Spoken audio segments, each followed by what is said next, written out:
Divorce lawyers of Reddit. What is the most insane, evil, funny, dumb way a spouse has tried to screw the other?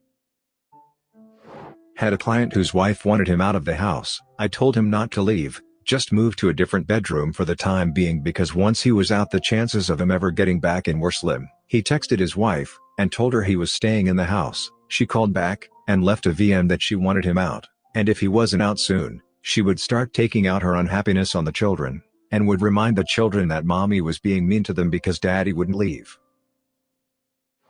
I work for a divorce attorney now, but the craziest thing came to my attention when I worked for the prosecuting attorney. This couple was breaking up, and Mr. left the house. Mrs. went to work the next morning as usual. When she returned home in the evening, she found Mr. had been to the house, and removed his clothing and belongings as she expected. What she didn't expect was that he had also gorilla glued her belongings together. He glued the TV remote to the table, the phone to its cradle, the couch pillows to the couch, and even glued the vacuum cleaner to the carpet. She called the police, and reported this as property damage. The police went with her through the house documenting dozens of items glued to various things, but for days she was discovering random things, and she would call to amend or update her report. My GD oven mitts were glued to the wall, or he glued the effing sheets together in the linen closet. I've seen people do, and say really awful things to each other, but that was diabolical. This one hits close to home because it happened between my parents. We had a family friend who was a lawyer, and my parents agreed that he would be the lawyer for both of them as a mediator. So, as the assets were being divided, my dad got absolutely slammed. She was going to get the house, cars, half his retirement, and an insane amount of alimony, to the tune of like $2,500 a month for the rest of her life. My dad has a good job as a municipal employee, but that was probably 70%ish of his paycheck. Turns out that my mom and the family friend actually conspired to rip my dad off, and make it seem like that's what a divorce settlement looks like, and she was going to kick back more money under the table after the dust had settled. Dad just didn't know how these things worked, so, after some convincing, he finally went out and got his own lawyer. He got a very fair divorce settlement after that. Mom still to this day can understand why we don't talk to her much. How about a wholesome, insane one? I am not a lawyer, but this was told to me by my mom regarding the divorce she got from my dad. They couldn't settle on an alimony amount. Mom and her lawyer came in with a number. Dad countered with a number. They couldn't agree. Irritating as my dad thought my mom should get twice the amount in alimony she was asking for, and my mom didn't want my dad to give her that much money per month. It took months for them to settle on a figure that appeased both of them. Even then, my mom puts aside the extra above what she wanted in case my dad ever has a financial emergency, and my dad puts aside the extra she didn't want in case my mom ever has a financial emergency. The funny thing is, they don't know the other is putting the money aside for the other. My mom told me about her emergency stash, and my dad told my brother about his emergency stash. Bro and I discussed it while talking about what nut jobs our parents are. Also, I've gotten a lot of support for this response. Thank you. I'm not going to say that their divorce was perfect. It wasn't. There were still some hurt feelings and resentment from all parties involved. However, my parents, for all their flaws, both accepted their own responsibilities for the falling apart. I think it helps that they still loved each other deeply. They just weren't in love anymore. They have been friends since my mom was 2, and my dad was 3, started dating when mom was 12, and dad was 13. They separated at the ages of 49 and 50. It makes sense that they grew apart. I've had a few people ask why they divorced in the first place. My dad had a girlfriend for at least 15 years, possibly longer.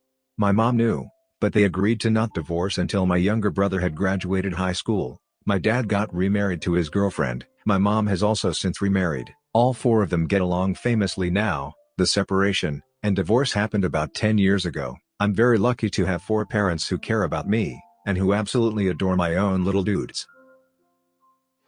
Worked at an airport. Big burly guy brings an ugly ass dog in a crate to the counter. He is clearly misty-eyed. Turns out wife got the dog in the divorce, and he has to send it to her, and she told him as soon as she gets it she is putting it down. He asks if he can have some time with the dog before the flight, so they go out in the grass, and they both roll around in the grass, dog's tail just wagging away, not knowing anything about his future. The guy puts him back in the crate, drops him off the counter, says thanks, and then just walked out head down, and just looking crushed. That was 30 years ago and I still remember it like it was yesterday. Divorce lawyer here. Spouse had been out of the house for weeks. She waited until he was on a business trip, came into the house, turned on all of the faucets, plugged the drains, turned off the furnace, and left. It was -10 degrees. He came back 5 days later. The house was ruined. The water froze, and cracked the foundation. TLDR, my client's spouse accused him of giving his deceased wife cancer. I represented a guy who was on his second marriage. His first wife passed away from cancer. He and his kids were obviously devastated. My client was a pretty sensitive guy with a big heart. His second wife could be very charming, which was why he fell for her, but it was all a facade. Anyway, to make a long story about a lengthy divorce short, my client met a very kind and affectionate woman during his case. They really hit it off, and were basically engaged. Even though his divorce was far from over, the fiancé started having health problems, and was diagnosed with a form of terminal cancer. Somehow the second wife found out about this, and tried to use the cancer diagnosis against my client in court. She developed this crazy theory that my client had killed his first wife by giving her cancer, and that he was doing the same thing to his fiancée. The second wife's attorney, who was quite good, refused to be a party to it. The attorney never addressed the argument in court, and didn't even ask the second wife any questions about it during testimony. Rather, the attorney informed the judge that the second wife wished to address the court directly about an issue. The judge allowed her to do so, in a highly irregular move. The second wife told her crazy conspiracy theory to the judge, adding that she was certain my client had tried to give her cancer at some point as well. I wish I had an artist's rendering of the scene, capturing the second wife's crazy eyes, her attorney's look of shame/embarrassment, the judge's look of confusion/ennui, and my look of awe-inspired disgust. I'm going to school to be a vet assistant. My teacher is a veterinarian. She told us on Monday she's had clients bring their animals in to be euthanized so their spouse couldn't have them. SMDH. My uncle's ex tried to work it in that she would get half of whatever my grandmother would leave him when she passes. Joke's on her. My grandmother is passing over her kids, not maliciously. My uncle is very well off, and so is my mom, and leaving everything to my brother and me. Oh, also tried to get sole custody of both of their children, who are in their 20s. Friend was going through divorce from insane husband. He had been texting her pics of the gun he bought, and threatening her. Police were called. Nothing they could do because it was only a picture. He was staying with a secret girlfriend at this point. She allowed him to go get his stuff from the house. She was scared to go back in the house alone. I went with her. First red flag was he had changed the locks. So we waited for locksmith to open the house, and change the locks again. Well, when the door opens, we noticed all of the furniture was gone. So we carefully went upstairs in search of her cats. The entire second floor was empty. No cats.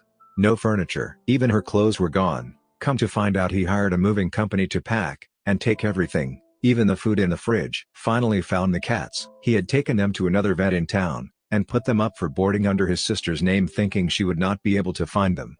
He was finally forced to disclose what happened to her possessions. He had them taken to a storage unit far away from the home. I read one where in the settlement there was shared custody of a parrot. Neither were allowed to teach the parrot to swear at the other one.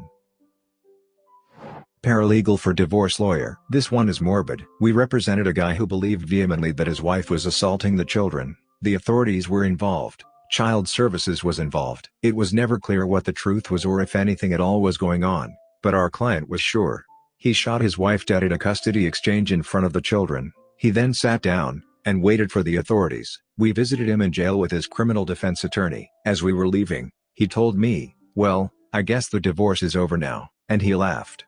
This was the first time I had ever been speechless. Also, this has gotten a lot of responses. I can't really reveal details or context here, but I can safely say that defending this action as heroic or understandable is an incorrect takeaway. There are no heroes here.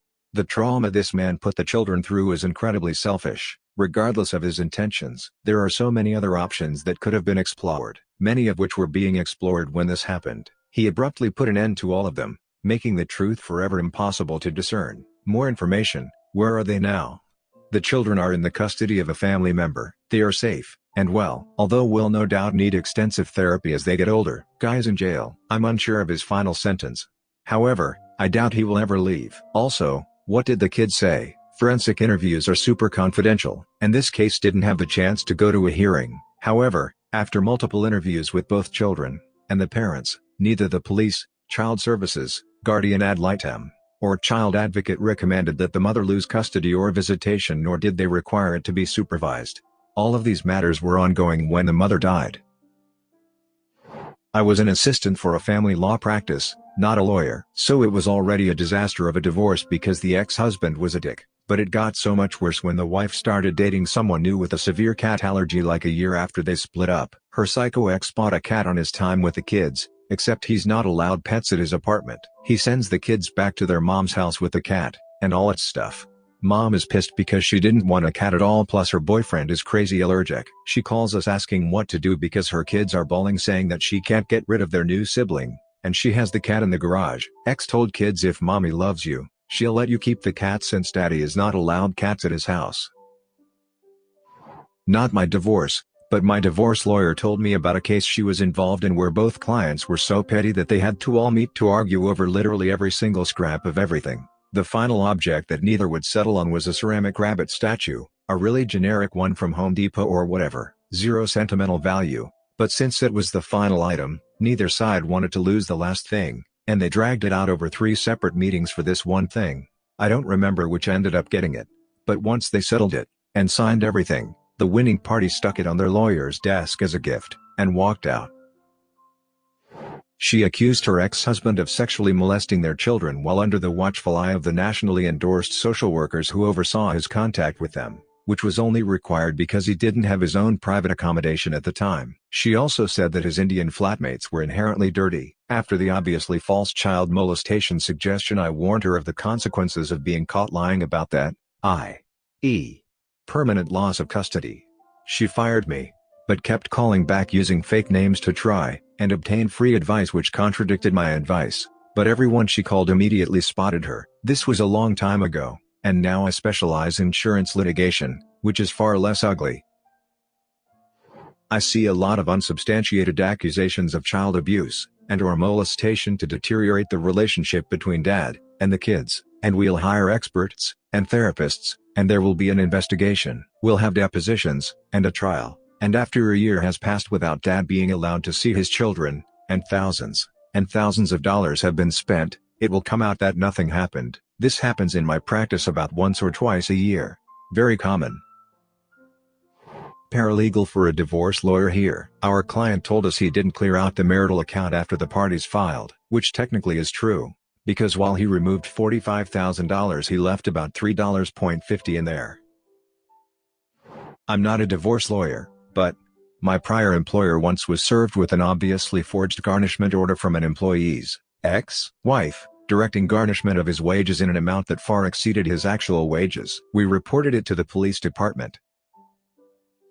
A soon-to-be ex-husband left his wife's prized koi to die on the doorstep of their house. Apparently the value of these fish, 6 in total, was over $100,000. She was, according to her lawyer, so distraught that she couldn't be in court, only in LA. Also, I was quite rightly reminded that posting about an active file, even anonymously, and on generic terms, is bad practice, so I removed that. I had one client who was controlling their spouse by keeping them addicted to meth. I fired them. My boss had a client who, well after we fired them, set themselves and their child on fire rather than give up custody. A few people have asked if the above was a specific case. I am ethically prohibited from confirming or denying, but this is sadly not a very unique event. There are lots of reported and unreported instances. None of these are that funny. I apologize, so here's my funny story. On the stand, my client and the other lawyer's client each spent about an hour saying I'm not lying, they're lying, then calling the other swine, asshole, goof, you name it, often using that phrase exactly. At one point one of them was cautioned by the judge for swearing, and said sorry. The judge decided they were both not credible.